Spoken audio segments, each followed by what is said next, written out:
The one with the AB? Did you ever get that one? I didn't know. You didn't? I worked that one. And for the integrating factor problem where you multiply by x to the a, y to the b, when I sorted it out, what I got in that problem, which number was that? Help me out here. 6b. I got, for 6b, it worked out for me to be a equals to 2 and b equals to minus 8. That's what you should find. And when I tried that, it worked. So, number 6b. Messed up on this calculation. Yeah, there's a lot going on there. You have to be, pretty meticulous with the multiplication and keeping track of the powers and making sure you differentiate the right thing. It's so easy in that problem to think you're differentiating one thing, but differentiate the thing before it or something like that. That's usually the kind of mistake I make in there. But other questions? What did you say that you had? I ended up with a equals to 2 and b equals to minus 8 to form the integrating factor for part 6b. Yeah. Yeah. I was just going to ask a question. So for problem 16, do you just want us to tell if it's exact or not exact, or do you want the final answer as well? I think I just asked you to decide if it's exact or not. So all I'm really looking for there is to take the differential of the differential equation. And so I don't know. You can really just write yes or no in the box, pretty much. Yes. More than that. Yeah. And then you can put the calculations which support that later, which is here. Here's the calculation. Here's a similar problem, but not the same. If I had, I don't know, x plus y to the 17 dx plus the cosine of y squared dy. If that was my differential equation, right? If I call this thing omega, then d omega is what? It's the differential of x plus 17 y to the 16 dy. That all gets wedged with dx. Minus 2y sine of y squared dy wedged with dy. Of course, dy wedged with dy is 0. And the initial thing here just changes to 17 y to the 16 dy wedged dx, which is not equal to 0. So therefore, omega equals to 0, not exact, by the discussion we had in class. If the exterior derivative of the defining one form for the differential equation is non-zero, that means that it can't be an exact differential equation because of the d squared equal to 0, right? If it was the case that omega equal to df for some big F, then we must have that d of omega would be d squared f, which is 0. So I don't expect you to fit what I wrote in purple in the box. You can just put a yes, it's exact, no, it's not, or whatever's the case there, yeah? Other questions? Yeah. I wasn't too sure how to approach 21.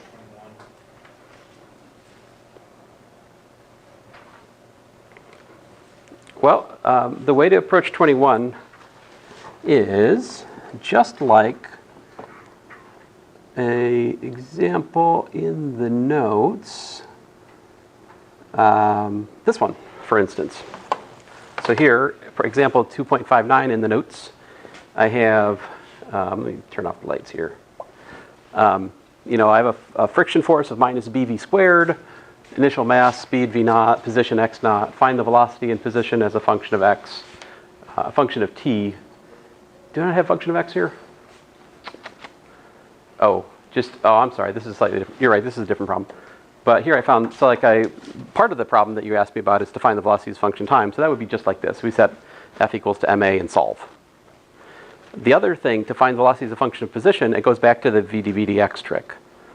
So we trade out acceleration for v dv dx, and then we integrate with respect to x. I have another example like that in here somewhere. Let's see if I can find it, though. If I can find it. Ooh, exciting population growth. I haven't even talked to guys about population growth. However, I don't know if you're, what's the rocket motion problem? There's a lot of examples in these notes. This flexible rope problem is somewhat similar to the one we worked today. Oh man. I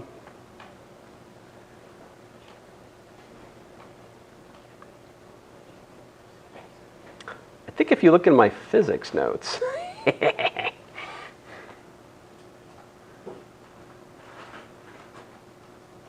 me a second here. I think I have an example in the physics notes, actually. That's what you're looking for. Ba-dum. Are your physics notes on your website? Yeah. I thought I had one in. There may be one in our notes as well. I'm just not seeing it at the moment. All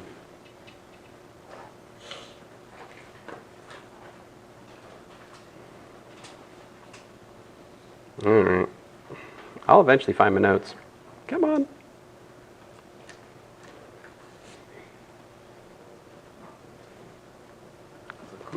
Let's see here. Do. All right. Oh, I'm kind of proud of some of these. I think this gives me a chance to show you guys my art. I haven't really talked to you about my art yet before, but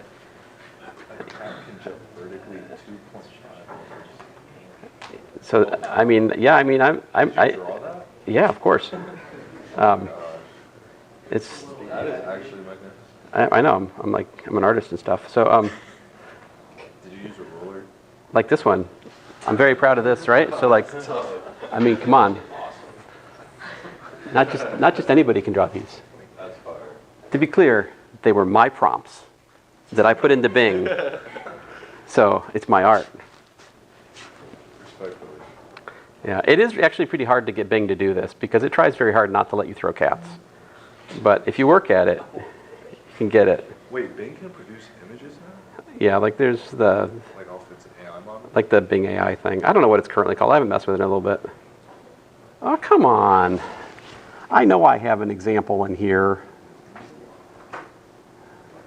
This is killing me. All right, you email me after class if you would. I'll send you a link to where it is. I just can't find it at the moment. It's hidden to me. It's in here in plain sight. I'm just not seeing it. Other questions?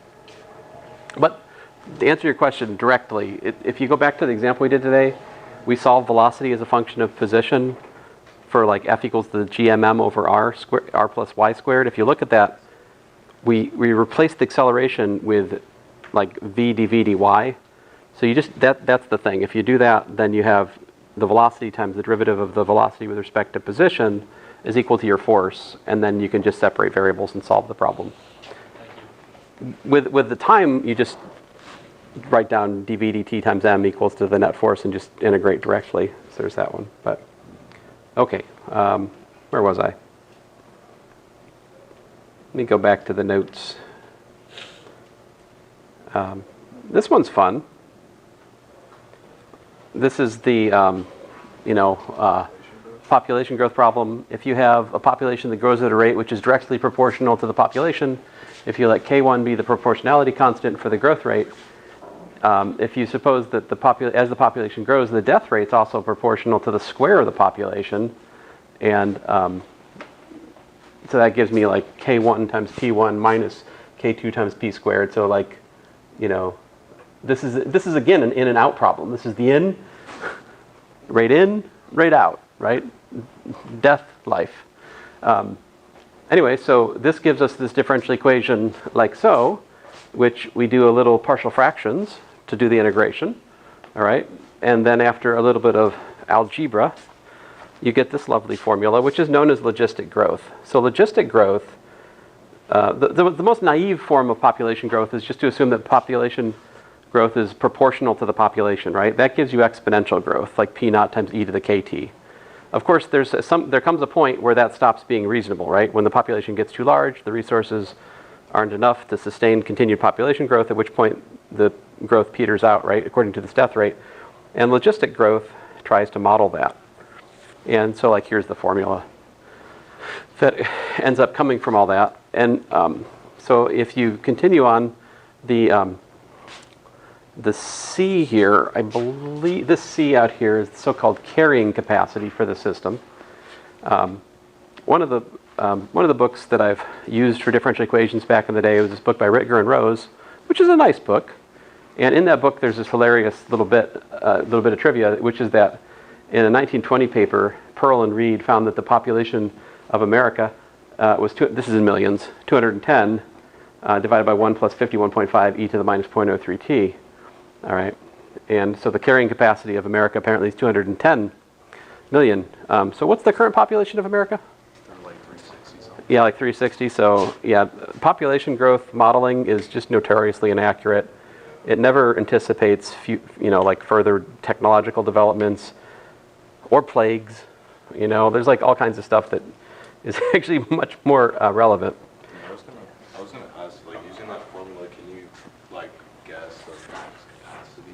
Or, well, you probably could mathematically, I mean, but it wouldn't be actually realistic. Right. I mean, you can fit current population figures over decades to some, curve, but that doesn't make it true. It just means you did some math, which is a more sophisticated way of lying. So less people understand that you're lying. They go, "Oh, you did math. It must be true." Because math is true, right? All the time? Yeah, all the time, yeah. What's that Mark Twain quote? I don't know, but yes, Mark Twain. So this example is another variable mass problem. It's like you've got a raindrop falling through a cloud, gathering, water as it goes. And so again, I have to look at like dp dt, and I solve the differential equation. This one's kind of interesting. So the idea is that the water that's suspended in the cloud, it's not falling, so it has no momentum. But as the raindrop falls through it, it picks up mass, right? And that mass then has to, speed up. And so the momentum that it had, it slows it down effectively, right? So as the water droplet gets new water, it effectively behaves like a friction. There's like a water friction when you study the mathematics here. And it turns out in this case that the velocity works out to like minus g over k plus c e to the minus kt. So you notice what happens as t goes to infinity, your velocity goes to just minus g over k, right? So it's kind of like a terminal velocity. If this is a reasonable model for how raindrops are formed, it says that raindrops don't fall too fast. Because if you think about it, if raindrops are falling from like 10 miles above, it seems like they might hurt more if they're falling so far, right? But do they? But they don't all hurt the same, do they? Like different drops are different. So here's a different model for a raindrop that says that it accumulates water according to like the surface area of the drop. So that means that dm dt is something like k times pi r squared. And I work out the mathematics of that after a bit. It's a pretty neat differential equation as it happens. I end up with this velocity for the raindrop, minus gt over 4 plus this. Now I guess it again doesn't get too, this tends to be smaller as time goes to infinity, so I don't know. But anyway, I hope that gives you guys a good flavor for applied differential equations. Next time, we will jump into the next story arc for the course, which is the nth order problem. I think you'll find that it's in some sense more enjoyable than what we're currently doing. It's both easier and harder. It's easier because there's less integration. It's harder because there's more theory. So thanks, guys.